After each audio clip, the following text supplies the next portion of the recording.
galera, sejam bem-vindos a mais um Bitar Podcast. Eu sou o Lindomar. E eu sou Maria Clara. E no episódio de hoje nós vamos falar sobre as guerras ao longo da história. A gente vai trazer a guerra mais atual, da Rússia versus Ucrânia, e a gente vai compreender quais são seus impactos sociais, políticos e econômicos.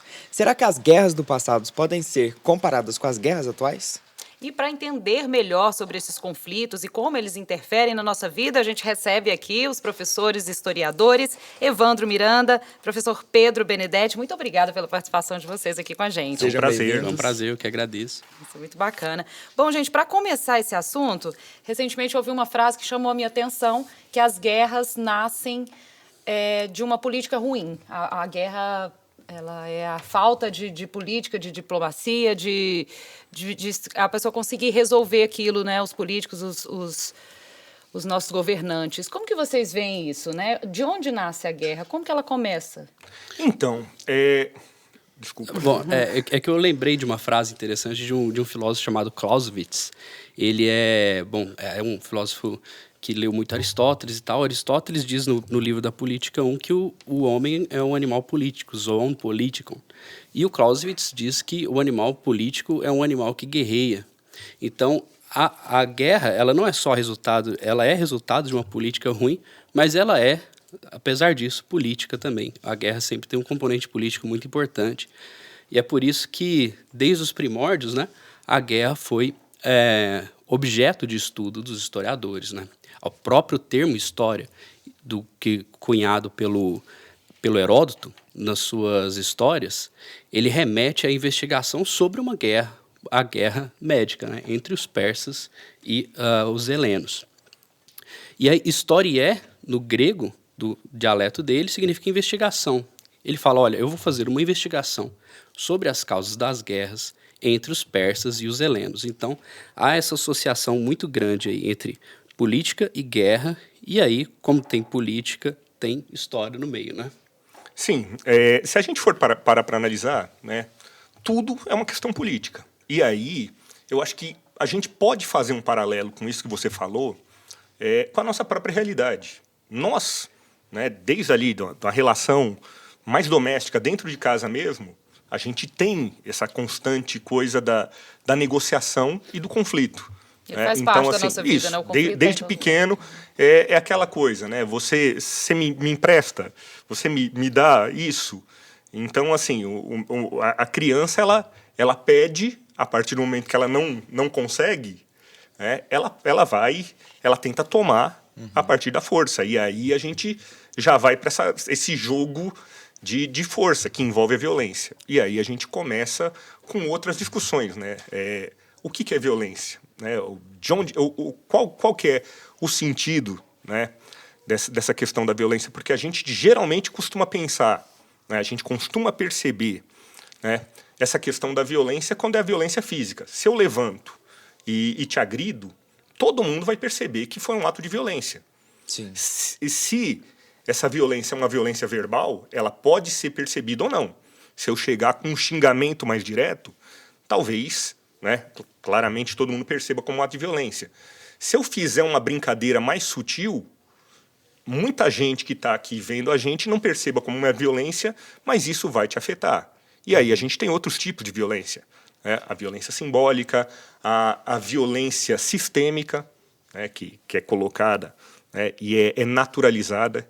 E acho que a gente, enquanto historiador, pensando essa situação sobre guerra, sobre conflitos, sempre que a gente percebe que, quando a gente fala de guerras, as pessoas geralmente pensam na violência da guerra, aquela violência ela mais explícita. Aquela dos filmes, com... A morte, a explosão, a coisa de...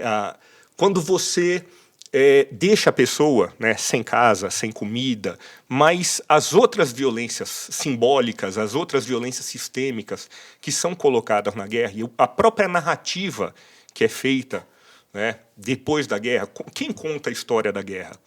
A guerra, eu gosto muito, pensando esse assunto da guerra, tem a música do Renato Russo, da Legião Urbana, que é a canção do Senhor da Guerra, que ele fala muito sobre esse assunto, E ele levanta aquela questão, né? Lembre-se sempre que Deus está do lado de quem vai vencer. Quer dizer, a guerra é sempre contada pelo vitorioso. E aí a gente tem que... a nossa função enquanto historiador é dar essa questionada da realidade. A realidade, infelizmente, ela não é tão simples como a gente costuma pensar. A gente sempre costuma pensar sobre a situação da guerra, né, a partir de uma visão de herói e o vilão.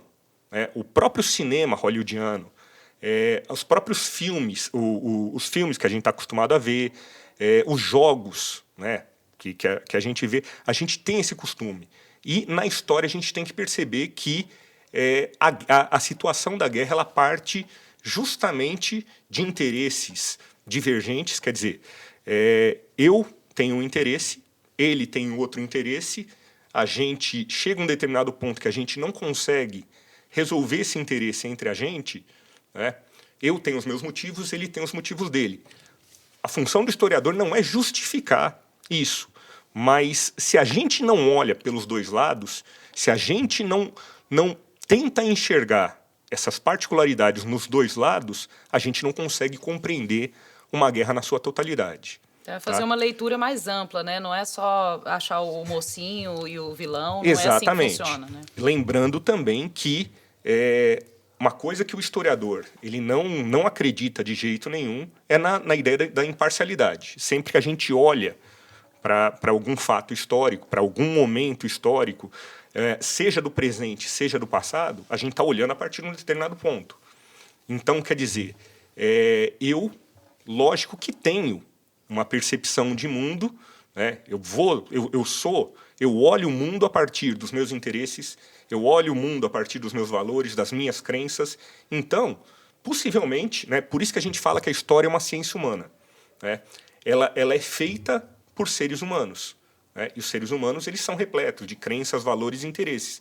Então, eu vou olhar para esse conflito a partir de um determinado ponto onde eu estou, de interesses, de crenças e valores.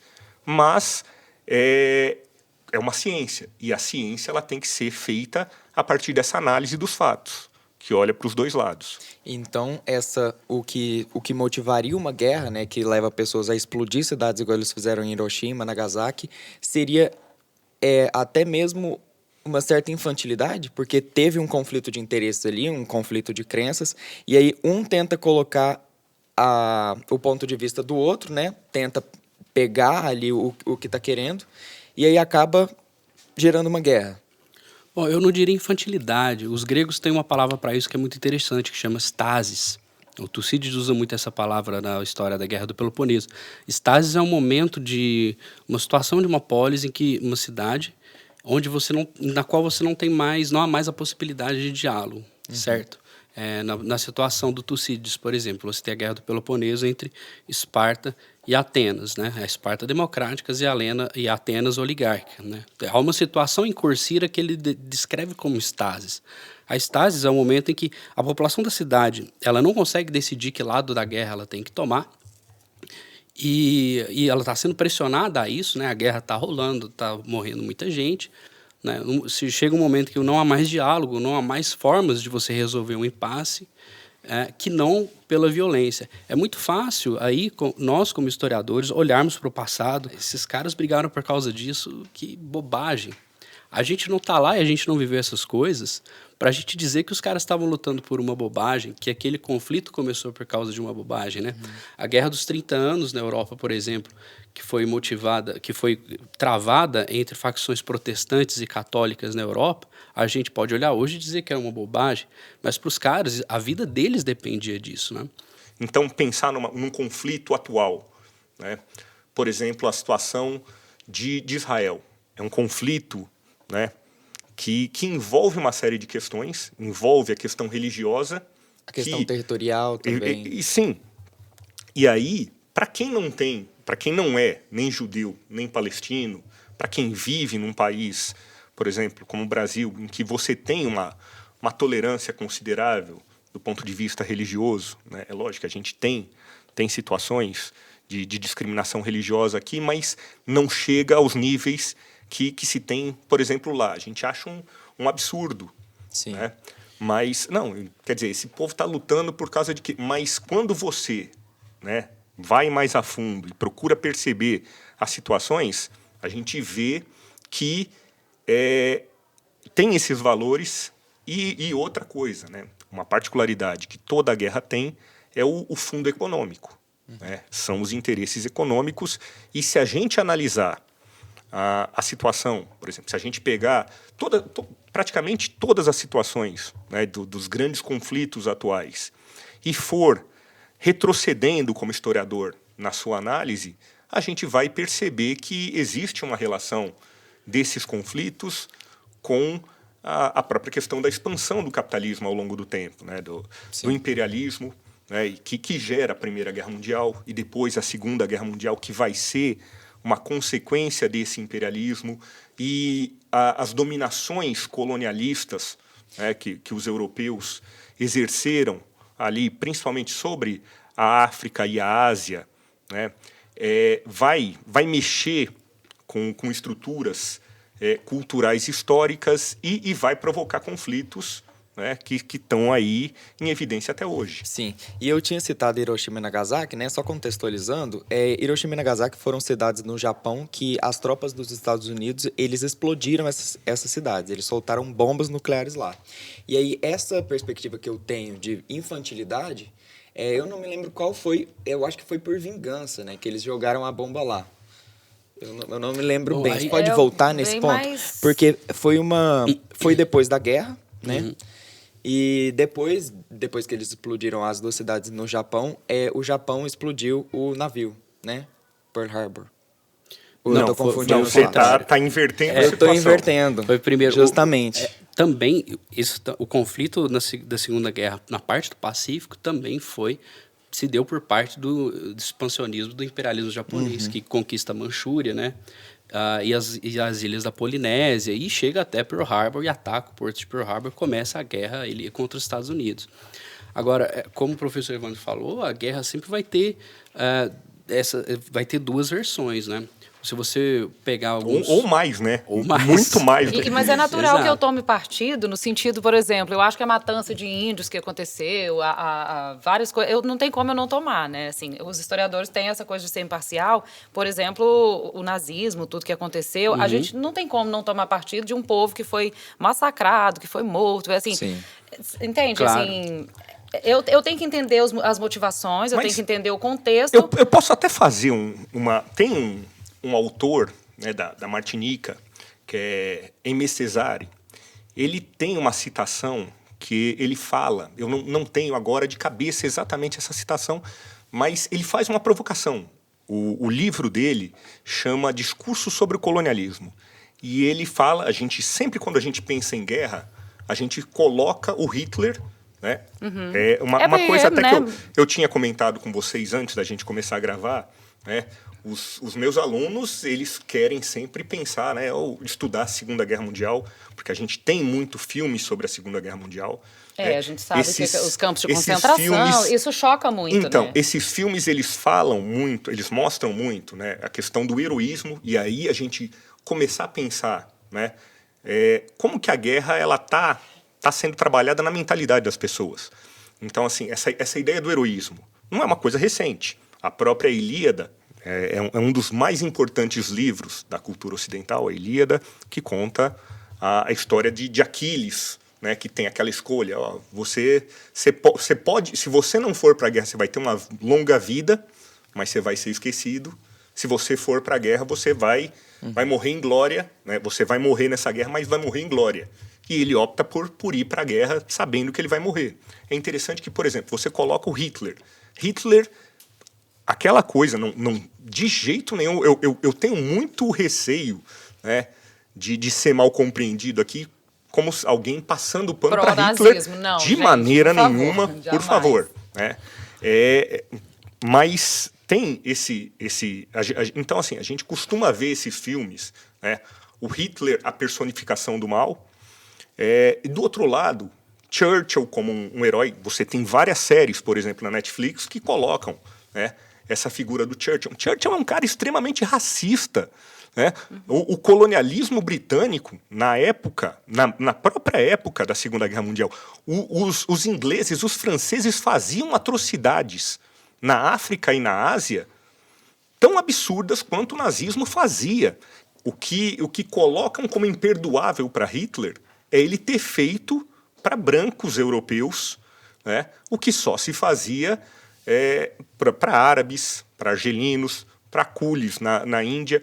Então, assim, é ele ter feito ele ter cometido determinadas práticas de atrocidades ali no centro do capitalismo. Se ele tivesse feito isso contra outros povos, em outra situação, não teria tido toda essa repercussão. Exato. E a gente olha, né, você citou... A guerra da Ucrânia então, é isso. sim, Por exemplo, o Oriente Médio está em guerra faz tempo, a gente não tem uma comoção tão grande quanto agora na Rússia, né? Sim. Então, assim, você citou a questão do Holocausto, mas a pergunta que eu faço é o seguinte: o Holocausto ele acontece contra os judeus, né, durante a Segunda Guerra Mundial, mas também contra ciganos, contra testemunhas de Jeová, né, contra homossexuais.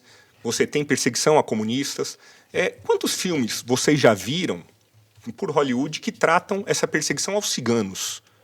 Não é trabalhado. Então, assim, e tem muitos filmes, anos de perseguição. Sim. Quantos filmes sobre o Holocausto vocês já viram sobre os testemunhos de Jeová?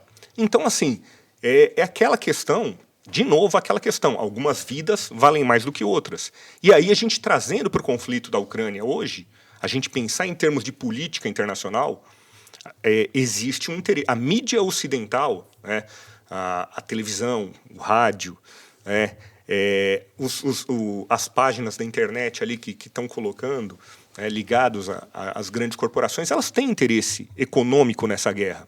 Então, assim... a gente vê só uma situação como o Putin malvado e os ucranianos bonzinhos, né? Os ucranianos resistentes, quando a gente tem que perceber que a coisa é muito mais complexa, né? E a gente olhar de novo, né, para essa situação de que vidas têm valores, a que vidas são dadas valores. Mais valor do que outras. Por exemplo, você falou, né, de Hiroshima. É interessante que quando em Hiroshima, Nagasaki, morreram 100 mil pessoas. Em Hiroshima, 70 mil pessoas em Nagasaki. Civis, crianças, idosos, donas de casa, né, com as bombas lançadas pelos Estados Unidos. É interessante que quando a gente fala de atentado terrorista, né, a grande mídia colocava o maior atentado terrorista da história, o World Trade Center. Quer dizer, quantas pessoas morreram no World Trade Center? Porque foram os árabes contra... Exatamente. E aí eu volto de novo para a música do Renato Russo, né? Deus está do lado de quem vai vencer. O Putin vai ser julgado? Depende do resultado da guerra. Quer dizer, se ele for derrubado, ele pode ser julgado, né? Se ele permanecer no poder, a Rússia como uma potência militar nuclear, dificilmente ele vai ser julgado. E como que essa guerra começou? Quando você vai compreender esse conflito entre a Ucrânia e a Rússia, não adianta você chegar agora e entender o primeiro dia da guerra, que foi quando as tropas russas cruzaram a fronteira com a Ucrânia. Ali você vai entender alguma coisa meio que documentário sensacionalista, né? A tropa vai fazendo isso, vai fazendo aquilo. Não é tão simples assim, né? Não é tão simples. Só a partir do dia da ocupação. Você tem que voltar, né, desde o período de independência da Ucrânia. A Ucrânia, ela tem um breve período de independência entre 1917 e 1920, que é entre a queda do czar, né, o Nicolau II, né, por conta da Revolução Russa, e aí a guerra soviético-ucraniana em 1920, né, as tropas soviéticas ocupam a Ucrânia em 1919. Então, o que a gente percebe já nesse primeiro momento de independência? Existe ali na região da Ucrânia uma cultura diferente, uma identidade nacional diferente, que se separa do Império Russo por um breve momento e é reincorporada ao Império Soviético. Eu só queria fazer uma ressalva, Pedro, porque, assim, o próprio nome do país, Ucrânia, é terra da fronteira. terra da fronteira de onde?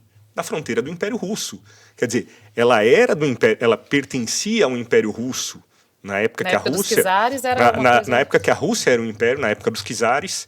Depois, quando você tem a revolução bolchevique, você tem o próprio Lenin, né? Ele faz essa situação dessa fragmentação do Império, o Império Russo, e você tem, né, durante o período lá da formação da União Soviética, uma adesão, e é interessante a gente perceber o seguinte, é uma adesão voluntária, né, desses países à União Soviética, a formação da União Soviética. Mas, de novo, por quê? Porque no momento da Revolução Bolchevique você tem aquela percepção de que o meu interesse de classe ele se sobrepõe ao meu interesse nacional, né? O discurso, né, do comunismo internacional é o quê? Proletário do mundo, univos. Então, não interessa se você é brasileiro, argentino, português, ucraniano, nigeriano, vietnamita, né? Acho que o nosso inimigo é o nosso general. Enquanto, do outro lado, você tem que pensar, se coloca essa coisa do quê? De que, não, nós somos brasileiros, né? Nós temos que defender os interesses dos brasileiros e nós somos, né, ucranianos, e aí temos que defender interesses ucranianos, e aí você tem, então, desde esse período, grupos nacionalistas dentro da Ucrânia, e aí vai se destacar a figura do Stefan Bandeira, que foi um colaborador do nazismo durante o período da Segunda Guerra Mundial. E é interessante porque o que eu estava falando sobre a situação da história. O que é a história? A história, ela não é o passado. A história é um olhar que a gente faz para o passado, né? Então, assim, mas de onde que eu olho o passado? A partir do presente, né? Então, é aquela coisa, né? É lógico, quando eu mudo, conforme vai passando o tempo e eu mudo, eu também vou mudar o jeito que eu olho para o passado, né? Você lá na adolescência terminou com... O namorado terminou com você, você chorou. E aquilo, né, foi a pior coisa que aconteceu na sua vida. Daí, hoje, você amadureceu, olha... Fala, nossa, mas como eu era bobinho, aquilo foi uma besteira. Talvez que foi bom. a pior coisa Nossa. até aquele momento. Exato. Né? Não, daí depois você reinterpreta o fato. Você olha e fala, nossa, que bom que aquele mané... Nossa, ia ser um atraso. Aquele era bonitinho, mas ia ser um atraso para a minha vida. Então, perceba, né, eu estou usando um caso individual para ver como a gente se relaciona com a história, mas a situação dos países também. E a história, ela é essencialmente política, né? Então, a maneira como olham, por exemplo, e a maneira como vão falar sobre a guerra, ela envolve os interesses políticos do futuro. E a guerra da Ucrânia, então, ela foi motivada pelo quê? Interesse político, assim, qual foi territorial? A virada de chave, né? Então, isso, tipo, os meninos estão assistindo. O conflito, na verdade, ele já se arrasta há algum tempo. As tensões se arrastam há algum tempo. Desde 2014, a gente tem a invasão da Rússia em algumas partes da Ucrânia, que eles diziam que tinha maioria russa, né? E veja, a Rússia, quando ela invade a Crimeia, a gente também não pode pensar que o Putin era bonzinho, ele queria libertar as pessoas da Crimeia que queriam se juntar à Rússia. Ele também tem um interesse econômico político naquela região que é muito grande, porque tem muitas regiões na Ucrânia que dão acesso ao mar, regiões que são ricas em gás, né? Então há um interesse econômico muito grande por trás disso tudo também. Uhum. E a gente vê que teve muito avanço tecnológico também, né? Tanto no armamento quanto nas bombas. Isso nas guerras de maneira geral, né? Isso, Ao longo da história, elas se olhando as guerras, né? do passado. Então, só ressaltando essa questão. Então, o que você tem, né? Voltando a falar ali sobre essa questão da guerra da Ucrânia. Durante o período da Guerra Fria, você tem duas grandes potências, Estados Unidos e União Soviética, foram os vencedores da Segunda Guerra Mundial. Eles tinham posições diferentes sobre o mundo.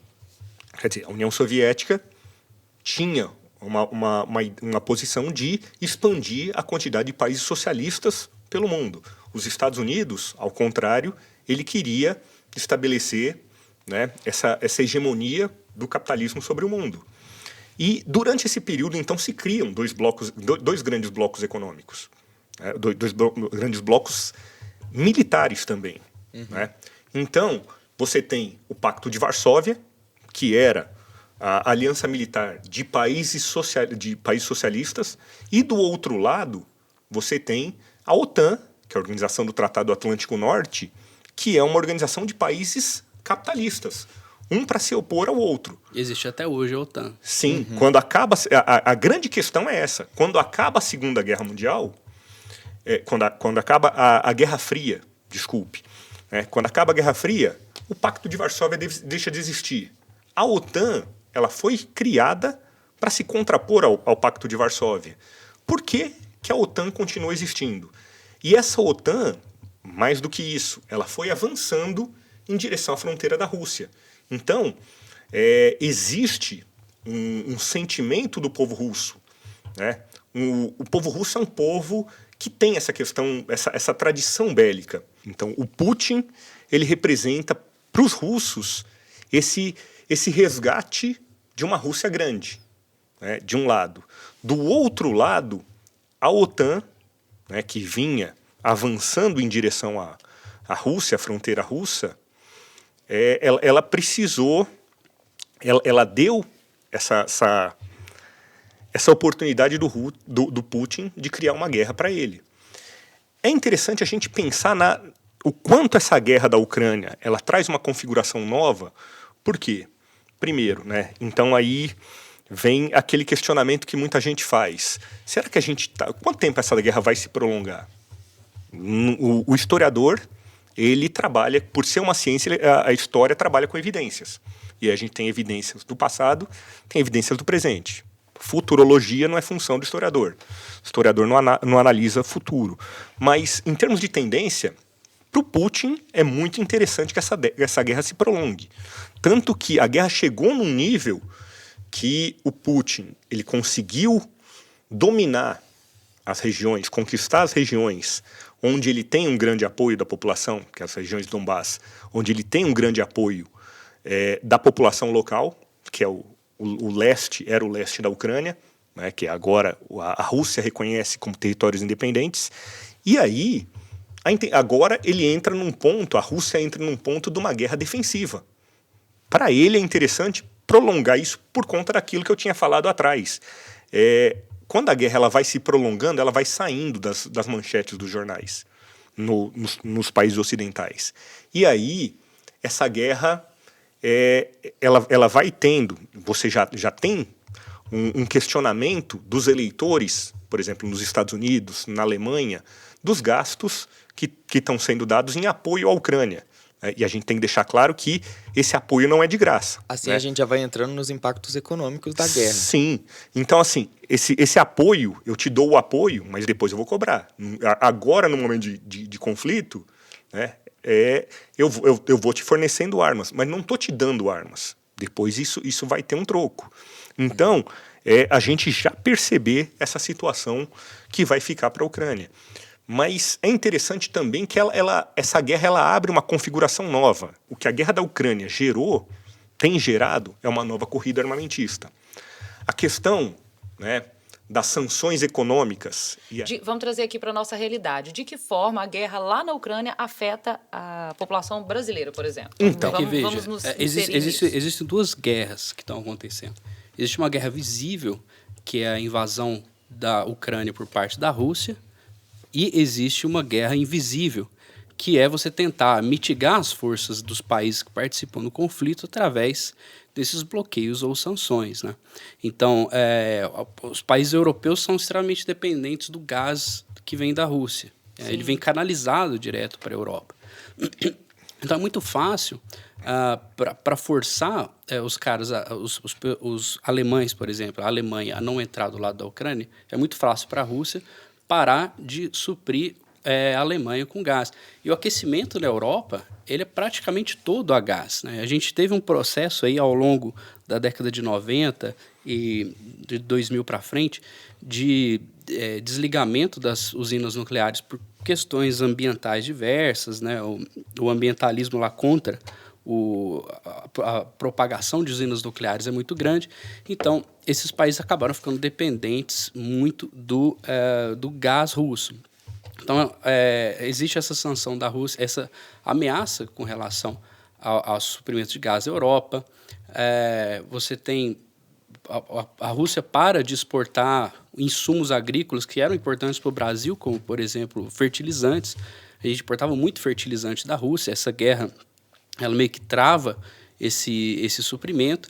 E aí a gente tem uma alta dos alimentos aí que foi muito percebida por toda a população, por exemplo. É interessante a gente perceber, então, o seguinte: esse conflito ele marca uma nova corrida armamentista, né? Então, assim, dentro de uma tendência que já vinha existindo, do crescimento chinês. Então, de novo, a China também é uma potência nuclear. A China é o país que mais cresce economicamente no mundo e tem ameaçado a hegemonia norte-americana. Quer dizer, em alguns aspectos, a China já é a maior economia do mundo. Dentro de pouco tempo, existe uma tendência dela se tornar, né, em todos os aspectos, a maior economia do mundo.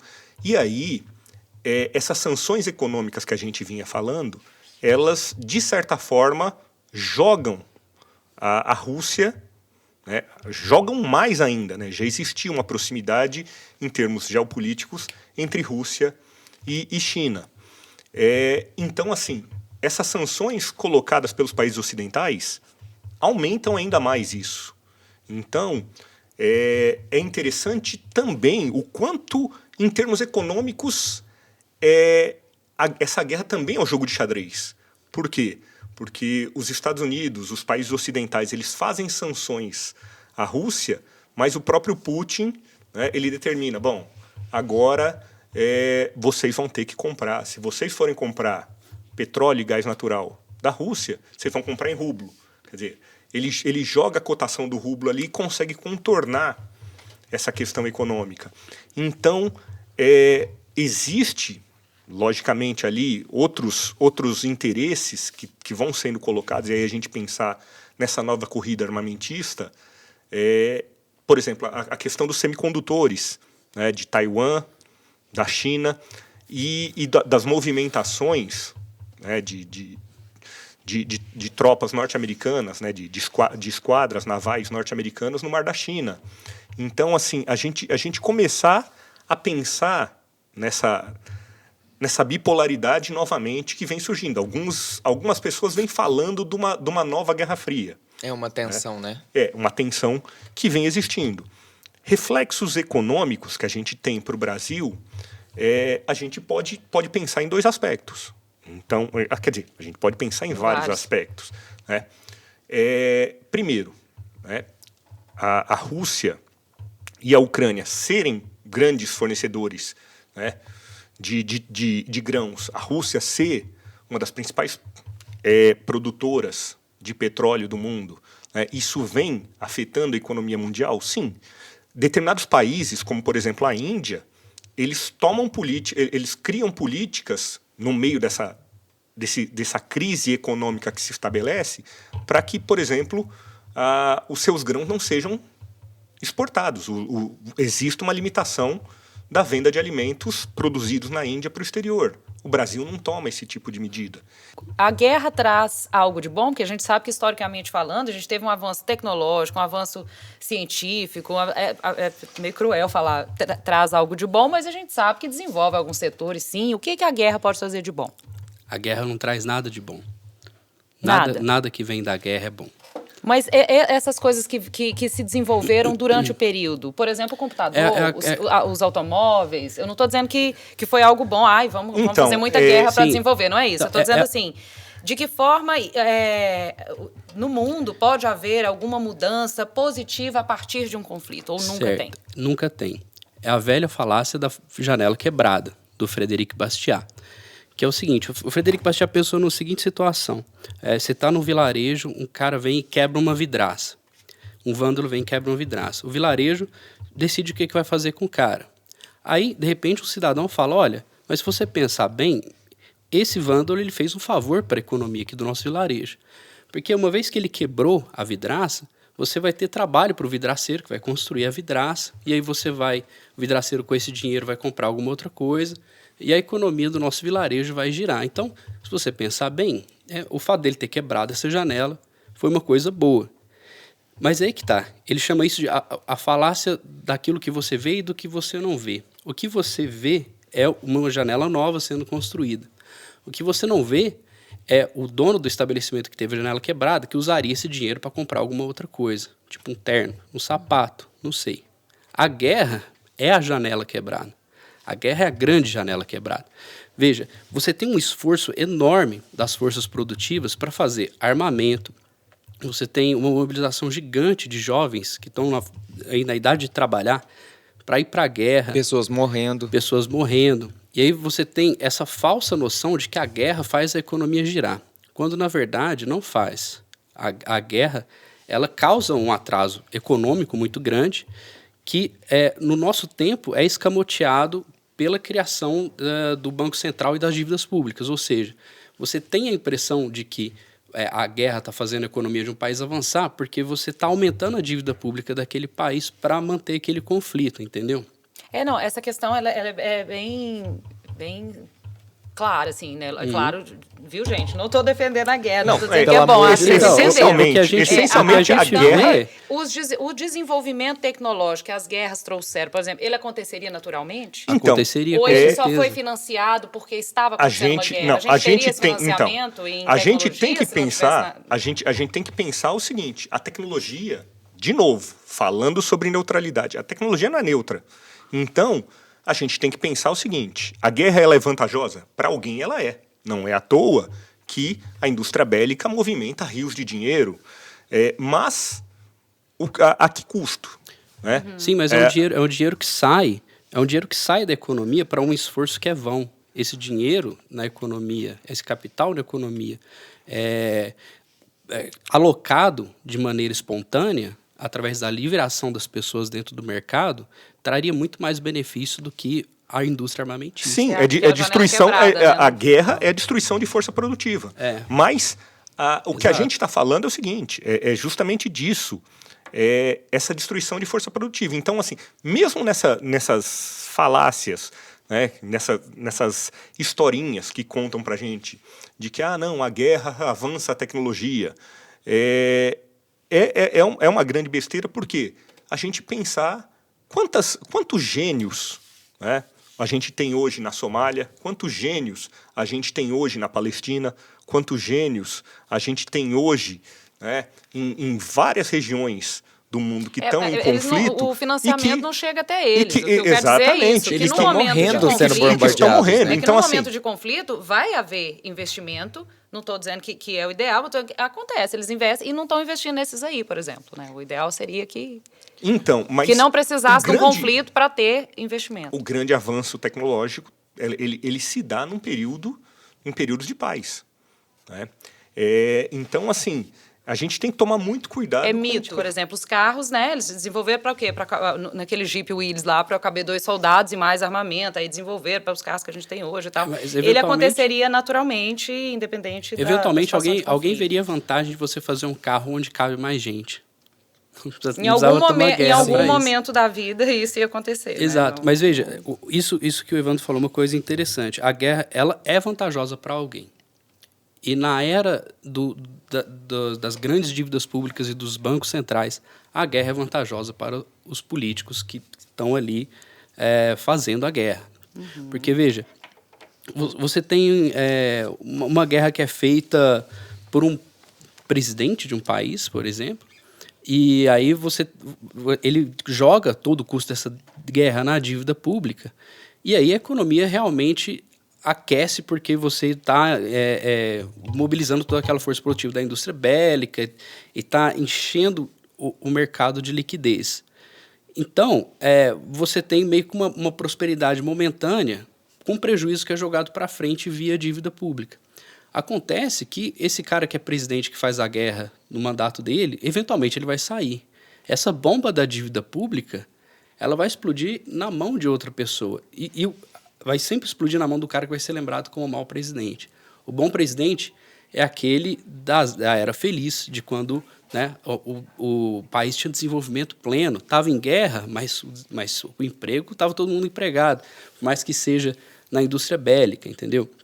Então, a gente tem essa vantagem momentânea da guerra para fins políticos temporários, tão somente. Então, você vê, quando o Putin leva a cabo essa guerra, ele não está pensando que ele vai ter que lidar com as consequências negativas de longuíssimo prazo dessa guerra. De miséria, de fome, de destruição, ainda que a né? gente pensasse em Exato. avanço, ainda que esse mito ele fosse real, a pergunta que eu faço é o seguinte: quantas vidas humanas vale um desenvolvimento tecnológico? Né? Sim. Quer dizer, quantas crianças, né, a morte de quantas crianças valem o desenvolvimento de uma determinada tecnologia? Quantas mães sem filhos, quantas situações, né, de estupro. Não, quanto que a isso não é são, muito claro. Não, né? É uma coisa pouco falada quer. em guerra, né, e por aí afora. Uma violência que vai muito além. Exatamente. Só de Então, porra- assim, de bomba. não existe comparação com as perdas humanas, uma coisa que a guerra produz. E as vítimas da guerra, geralmente, quem mais perde com a guerra são os mais pobres. Com certeza. Sim. E as guerras que acontecem hoje, por exemplo, a gente tem tribos indígenas que estão sendo mortas, o senhor tinha falado essa questão de o que é guerra, né? É só Sim. quando tem uma tropa invadindo algum espaço? Não, se essas tribos estão sendo mortas, igual a gente sabe aqui no nosso país, debaixo do nosso nariz, às vezes a gente está preocupado com a guerra de lá, mas esse é o momento que está acontecendo um conflito sério, O grave. genocídio indígena que está acontecendo hoje por conta, né, de uma situação, né, de ocupação de terra, né, as disputas territoriais Grilagem. no Brasil. Tem guerras acontecendo o você tempo tem, inteiro, não só... Você tem a própria violência urbana do Brasil, que apresenta números, né, de uma própria guerra civil. Então, de novo, a gente se questionar, né, falar, né, existe, é um outro mito, né, o Brasil é um país pacífico. Não, a gente tem uma série de histórias de conflito dentro, né, da nossa história, do nosso passado, né, de situações de conflito que às vezes são camufladas, são apagadas ou são reinterpretadas. A gente pensar, por exemplo, a participação do Brasil na Guerra do Paraguai. A Guerra do Paraguai é um episódio vergonhoso da história do Brasil. O Brasil destruiu o Paraguai enquanto nação, né? E hoje a gente tem aí figuras, né, estátuas, praças... Ruas, Duque de Caxias. Com nome de genocidas, isso né, de no assassinos. Brasil, Sim. tem muito. E a gente pensar, né, o patrono do Exército Brasileiro. Então, a gente vê essa situação da ressignificação Do que a gente se orgulha, né? do conflito, né, como que o presente significa esse passado. Porque essa classificação da violência é uma coisa muito difícil. O que é o limite de você definir o conceito do que é uma guerra, do que não é? O que é um genocídio e o que é um assassinato em massa, entendeu? Tudo isso é uma grande coisa que é a violência, que é o dano que você causa a outras pessoas, as propriedades de outras pessoas, a vida de outras pessoas. Quem não é o terrorista, quem é o terrorista. Exército de Libertação. Exato, quem é o Exército de Libertação. A guerra tem um componente formal muito grande, que é dois países que declaram guerra um contra o outro, mas aí você tem uma guerra civil, que é uma situação de estasis, né, dentro de um país, uma situação irremediável entre dois grupos dentro do mesmo país, que você também chama de guerra, mas não houve nenhuma declaração formal de guerra, né? Você tem o terrorismo, que tem uma definição um pouco complicada de uma guerrilha que é feita com o intuito de causar terror na população. O terrorismo sem é um ser- conceito político em si. É um conceito mais do que político em si, científico. mas aí quando as pessoas que usam esse termo usam para falar de certos grupos que não são estados, mas aí você tem o terrorismo de estado, que é feito por muitos países aí no mundo, né? Então, é sempre um negócio muito complicado isso de você determinar o que é violência e o que não é. Aqui no Brasil, a gente tem a guerra às drogas já causou mais morte do que a guerra na Síria. Então, é uma guerra ou não é uma guerra? Guerra é só uma questão de proporção? Justamente, a questão da guerra é a questão dos tanques, é aquela questão hollywoodiana que a gente vê nos filmes. Não. Não precisa exatamente ter invasão, né? Exato. Não é isso. é o conflito em si. E como que a gente resolve, assim, simples falar, mas de que forma a gente combate, a gente evita com que as próximas gerações pensem dessa forma, assim, de que forma a gente pode combater esse tipo de violência? É no nosso dia a dia, é no nosso jeito de ser, ou isso é inerente ao ser humano e a gente sempre vai viver em conflito? Não, a gente não é outra coisa que nós, enquanto historiadores, temos uma grande preocupação com esse papo de é inerente ao ser humano, à natureza humana. Eu gosto muito de uma frase do Nelson Mandela que ele diz que ninguém nasce odiando. Se você aprende, né? Pode aprender a odiar, você pode aprender a amar. E aí existe, né? Não existe uma solução fácil, né? Não existe um caminho fácil.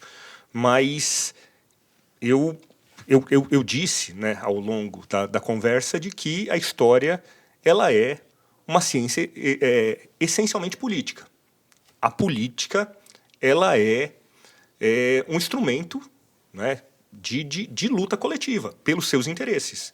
E aí, como eu disse, cada ser humano ele é composto por uma série de identidades próprias e, consequentemente, de interesses próprios. O nosso engajamento, né, político, e aí a gente pensar na política como um instrumento coletivo. Eu não estou falando em política partidária. Eu acho que é um primeiro passo para eu mudar o meu local, depois, né, a minha comunidade local, seja a minha escola, seja o meu bairro, né, me organizar numa associação de bairro, me organizar num grupo de jovens de igreja, é fazer política. Me organizar... E aí participar das políticas públicas, da forma com que isso é conduzido, né? Exatamente. Então, assim, a gente começar a fazer mais. Eu acho que eu gosto muito de uma frase do Mahatma Gandhi que ele diz, né, que sejamos nós a mudança que queremos para o mundo. Né? Porque, de novo, aí fazendo citações, né, tem o Martin Luther King que sempre fala, né, quem foi meu aluno, eu sempre falo muito aquela frase do... o que me preocupa não é o grito dos maus, é o silêncio dos bons. Então, é a gente intervir, é a gente pensar, né, ter uma atuação reflexiva. Se posicionar, né? Se posicionar e é um posicionamento crítico. Falar, assim, de política, de economia. Exatamente. Então, assim, não deixar que o outro lá é o meu representante, o outro vai fazer. Né? Eu acho que a gente tem que ter uma participação cada vez maior nessas questões locais, ter uma influência cada vez maior e acho que esse fortalecimento das ações políticas vão fortalecer uma convivência mais democrática. E aí, quando a gente fala de democracia, não é só botar o voto na urna. Quando a gente fala de democracia, é distribuição de renda. Quando a gente fala de democracia, é direito de quem pensa diferente de mim. Né? Quando a gente fala de democracia, é essa questão do entendimento, de ouvir o que o outro fala, né, da opinião divergente, refletir e se posicionar. Eu acho que isso é uma solução. Não é fácil, é um caminho longo. Né, mas... Eu sou otimista com relação a isso. E tem um artigo que saiu no New York Times há um tempo atrás que chamava Os Arcos Dourados da Paz. Eu não lembro exatamente qual pensador, não sei se ele era um filósofo também, se ele era um historiador, mas ele analisou um aspecto muito interessante. Dificilmente você via uma guerra entre dois países que tinham um McDonald's, por isso que ele chamou de Os Arcos Dourados da Paz. Olha só. E aí, isso não é um pensamento novo dele. O cara que eu citei aqui mais cedo, Frederic Bastiat, ele já dizia que quando bens, serviços, mercadorias não cruzam fronteiras, os exércitos o fazem. Então, eu não sou um cara que acredita na bondade da humanidade pura e simplesmente, né? Mas eu acredito que se você tem muito a perder com uma guerra, ela não vai acontecer. Se você tem mais a perder do que a ganhar com uma guerra, ela não vai acontecer. Então, quanto mais livre for o mundo, para que as pessoas possam circular, para que as mercadorias possam circular, serviços, menos guerras você vai ter. E a gente tem vivido, apesar do noticiário pessimista, um momento de diminuição dos conflitos de larga escala desde a Segunda Guerra Mundial, né? Então, Dá para ser otimista, então, se dá for para olhar ser por otimista. esse Tem ponto. gente que chama isso de a grande paz. Eu não chamaria de a grande paz, porque isso ainda tem muitos conflitos. Mas, assim, eles têm reduzido em escopo e em quantidade desde a Segunda Guerra Mundial. E eu acho que isso é uma tendência que pode continuar, que vai continuar. Esperamos, né? É o que todo mundo espera. Isso. Bom, acho que a gente pode encaminhar para a finalização, né? É isso. Acho que foi excelente receber vocês aqui. Foi um conteúdo muito amplo, deu bastante contextualização para os meninos. A gente pôde compreender como está sendo a guerra na Ucrânia, né? Na Rússia também. Então, é isso. Muito Espero que o obrigado. pessoal de casa tenha gostado, tenha se... e que façam outras pesquisas, né? Eu acho que é algo que a gente Sim. tem que estar sempre se informando, não achar que é algo chato, que a política é chata, que o conflito não me interessa porque eu não entendo. É bom a gente estar sempre ouvindo opiniões, lendo, Uma se inteirando. diversidade de fontes. Uma diversidade nesse de fontes. momento de redes sociais, a gente costuma se fechar naquela bolha que tem sempre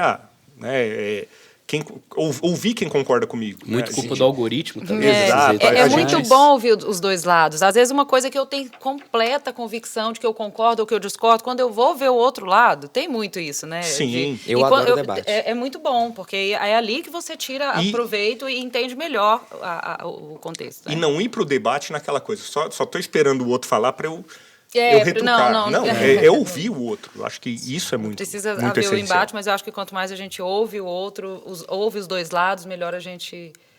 Os múltiplos lados, Os de novo. múltiplos né? lados, que não são só dois. Exatamente. Exato. Bom, muito Entre obrigada, o preto e o viu, branco gente? existe uma variedade de cores. É isso aí. Imensa. E cabe a nós, né, interpretá-los aí. Sim. Muito obrigada pela participação de vocês, professores. Espero que você tenha gostado. E até a próxima. Até a próxima.